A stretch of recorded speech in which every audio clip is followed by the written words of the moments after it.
हम न जानत रहील बाबा दुनिया डुप्लीकेट बा, आपके सर्टिफिकेट हमारा विश्वास नहीं बा। कोर्ट में जाके कोई आदमी पूछे सरकार को कि मैं 12वीं पास हुआ, मेरा एक मेरिट आया, अब मुझे क्यों परीक्षा ले रहे हो दोबारा? 12 साल तक बच्चा पढ़ा, नीट की परीक्षा पास नहीं कर सकता, इसका मतलब उसने पढ़ा ही नहीं। जो हमारे पुरखों ने शिक्षा का जागरण जगाया कि जाओ बढ़िया पढ़ो, उन्होंने हमारे साथ छलावा किया, जिधर पढ़ रहा था वहां से हटाया, प्राइवेट में उसको पुश किया, दबा दिया उधर जाके पढ़ो, उधर उसकी पढ़ाई हुई नहीं। 12 साल बाद माँ बाप को पता चल रहा है कि जो कुछ हुआ था वो पानी में चला गया, दोबारा प्राइवेट में पढ़ाई कैसे होती है? जो लोगों ने अपने बच्चे प्राइवेट स्कूल में भेजे हैं या भेज रहे हैं उनको पूछो,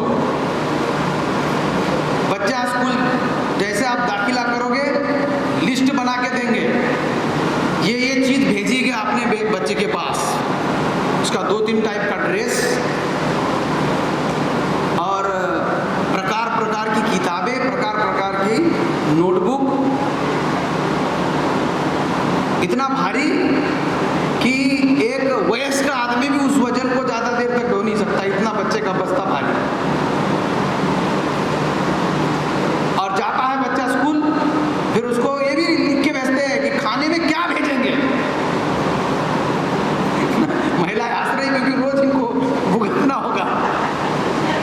उसको सलाद में अमरूद भेजिए, इसमें एप्पल भेजिए, ड्राई फ्रूट्स भेजिए, बादाम भेजिए, 2 टाइप का खाना घर से बना के भेजिए। और आप नहीं बना सकते तो 4-5 हजार रुपए हमको दीजिए, हम उसको खिलाएंगे। ऐसी भी स्कूल है। तो जब बच्चा जाता है वो सब ताम झाम दिखाया जाता है, उसका ड्रेस, उसका कपड़ा, उसका आई कार्ड, सब बढ़िया है। वहां जाने के बाद टीचर क्या करते हैं? फिल्म चलाते हैं, प्रोजेक्टर के ऊपर पीपीटी प्रेजेंट करते हैं। और आपको भी बड़ा अच्छा, तो हाँ पीपीटी से बच्चों को पढ़ाया जाएगा, प्रोजेक्टर से पढ़ाया जाएगा। टीचर को क्या पढ़ना है? प्रोजेक्टर के ऊपर पढ़ने के लिए बटन दबाना है। देखो ये टीचर का उसमें कोई दिमाग नहीं है, वो बना बनाई वहां पर स्लाइड चलानी है, बच्चा देख लिया, जब तक वो दिखाया जा रहा है बच्चा देख रहा है, हो गया। फिर बोलते हैं कि अब ये तुम्हारा होमवर्क है कि तुम घर से करके लाओ। स्कूल में गया तो उसको चित्र दिखाया और भाषा, वो वहां पर ज्यादातर भाषा अंग्रेजी चलेगी। मैं देखता हूँ प्राइवेट स्कूलों में पढ़ाने वाले जो टीचर है, जाके देखता हूँ बच्चों को पढ़ाने के लिए बैठे हैं, खुद को अंग्रेजी नहीं आती। क्यों? वहां मीडियोकर बैठे हुए हैं, क्योंकि जो क्वालिफाइड है वो सरकार ने सिलेक्ट कर लिए, जो मेधावी छात्र है वो सरकार ने सिलेक्ट कर लिए, और जिनकी कहीं नियुक्ति नहीं हो रही है, ऐसे लोग कम पैसे में सरकारी स्कूलों में बच्चों को पढ़ाने के लिए टीचर है। क्वालिफाइड नहीं भी है तो वहां प्रशासन उनका है, उसको निकालते किसी और को लगा देते हैं। वो भी ड्रेस वगैरह बढ़िया पहन के आते हैं टीचर, आप बोलने के लिए जाते हैं तो आप बोलने का मन ही आता हो।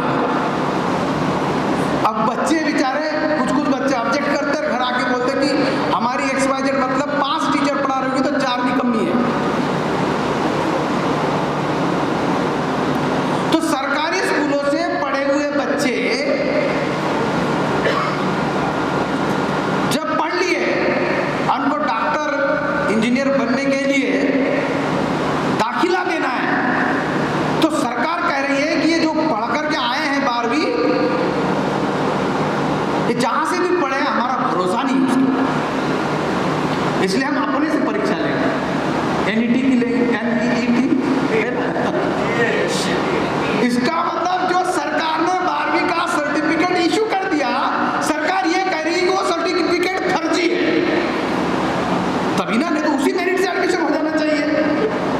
दूसरी और एक परीक्षा क्यों ले रहे हैं? क्योंकि वो जहां से पढ़ के आए वो सरकारी नहीं है, और अब जहां एडमिशन लेना है वो सरकारी है, मेडिकल कॉलेज, इंजीनियरिंग कॉलेज।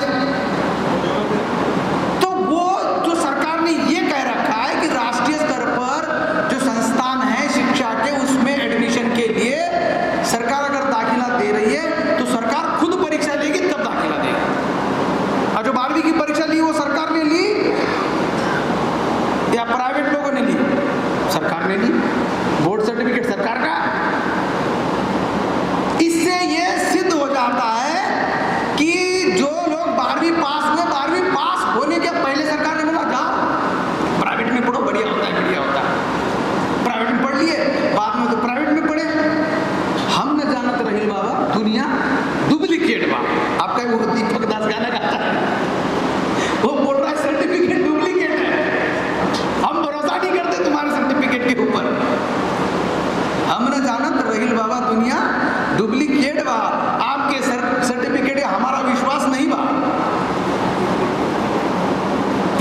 अब 12 साल तक बच्चा पढ़ा, नीट की परीक्षा पास नहीं कर सकता, इसका मतलब उसने पढ़ाई नहीं, उसकी पढ़ाई नहीं हो सकती। बच्चा सही से नहीं पढ़ा, इसका मतलब क्या हुआ?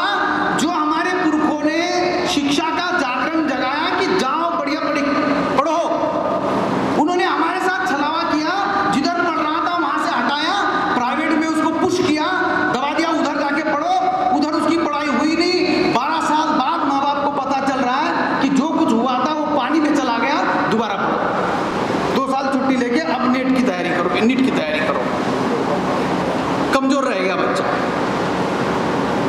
अगर उनकी बात को मान भी लिया जाए तो।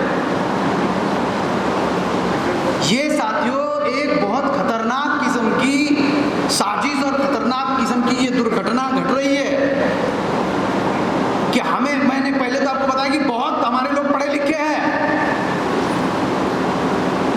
लेकिन हम में से बहुत अभी ऐसे हैं जिनके पास डिग्री तो है, सर्टिफिकेट तो है, लेकिन उस सर्टिफिकेट के अनुसार वो काबिल नहीं है। तब भी हमारे प्रतिनिधि बनने लायक तो लोग हमारे पास है, इसलिए चिंता का विषय नहीं है। लेकिन बहुत सारे जो पढ़ रहे बेचारे, उनकी महत्वाकांक्षा, उनकी इच्छा आकांक्षा, वो उसके ऊपर पानी फेर दिया और सारे रिसोर्सेस उनके खत्म कर दिए, माँ बाप की कमाई डुबो दी। ये हमारे लिए चिंतन का विषय है और ये हमारे आदमी को किसी ने लूटा है तो जिसने लूटा उसको सजा देने का मामला है। क्यों ऐसी व्यवस्था बनाई? तो साथियों मैं आपको ये कह रहा हूं कि एक उदाहरण जिससे हमने जागृति समाज में पैदा की तो इतना बड़ा डिमांड समाज में क्रिएट हो और उस डिमांड के लिए लोग अब संघर्ष कर रहे हैं और सरकार से आर्गुमेंट कर रहे हैं, वाद विवाद कर रहे हैं कि जो हमने हासिल किया उसके अनुसार हमको आप जवाब दो। MNT न्यूज नेटवर्क को सब्सक्राइब करें, लाइक और फॉलो करना ना भूलें। साथ ही बेल आइकॉन दबाकर जन जागृति की मुहिम में जुड़े रहें।